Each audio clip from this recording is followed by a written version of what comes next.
اونٹ اور چوہا۔ ایک اونٹ اپنی مہار توڑ کر تنہائی ایک جانب کو چلنے لگا۔ راستے میں ایک چوہے نے دیکھا کہ اونٹ بغیر ساربان کے جا رہا ہے اور اس کی مہار کسی کے ہاتھ میں نہیں، تو بل سے نکل کر اس نے اونٹ کی نکیل پکڑ لی اور اونٹ کا قائد بن کر اس کے آگے آگے چلنے لگا اور بڑا خوش ہونے لگا کہ آج میں اونٹ کا امام بن گیا ہوں۔ اونٹ نے یہ بات دیکھی تو دل ہی دل میں کہنے لگا کہ اس میرے خود ساختہ رہبر کو ابھی پتہ چل جائے گا کہ اس کی بساط کیا ہے اور یہ کتنے پانی میں ہے۔ چنانچہ تھوڑی دیر کے بعد ایک ندی آ گئی تو اسے دیکھ کر یہ رہبر صاحب وہیں کنارے پر رک گئے۔ اونٹ نے پوچھا، کیوں جناب، آپ رک کیوں گئے؟ چلیے آگے۔ چوہا بولا، پانی دیکھ کر دل ڈر گیا ہے۔ اونٹ بولا، ٹھہرو، میں دیکھتا ہوں پانی کتنا ہے۔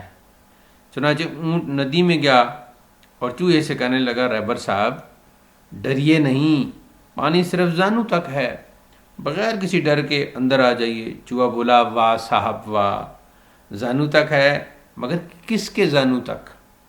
آپ کے زانو تک ہے نا، اور جو پانی آپ کے زانو تک ہے وہ میرے تو سر سے بھی کہیں اوپر تک ہوگا اور مجھ جیسے ہزاروں کو ڈبو دے گا۔ چوہے کا یہ جواب سن کر اونٹ نے طنز سے کہا، بس اسی بل بوتے پر میری نکیل پکڑی تھی اور میرے رہبر بن گئے تھے، پہلے اپنی طرف دیکھ تو لیتے کہ تم کتنے پانی میں ہو۔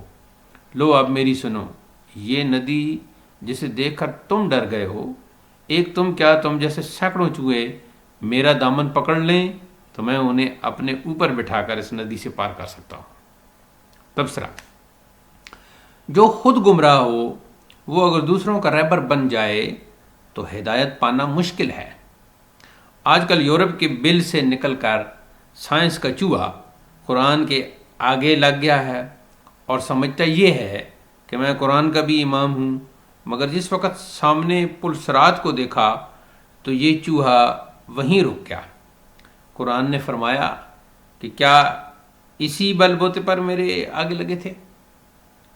لو پیچھے ہٹو اور میرا دامن پکڑو کہ یہاں سے پار لگانا میرا کام ہے۔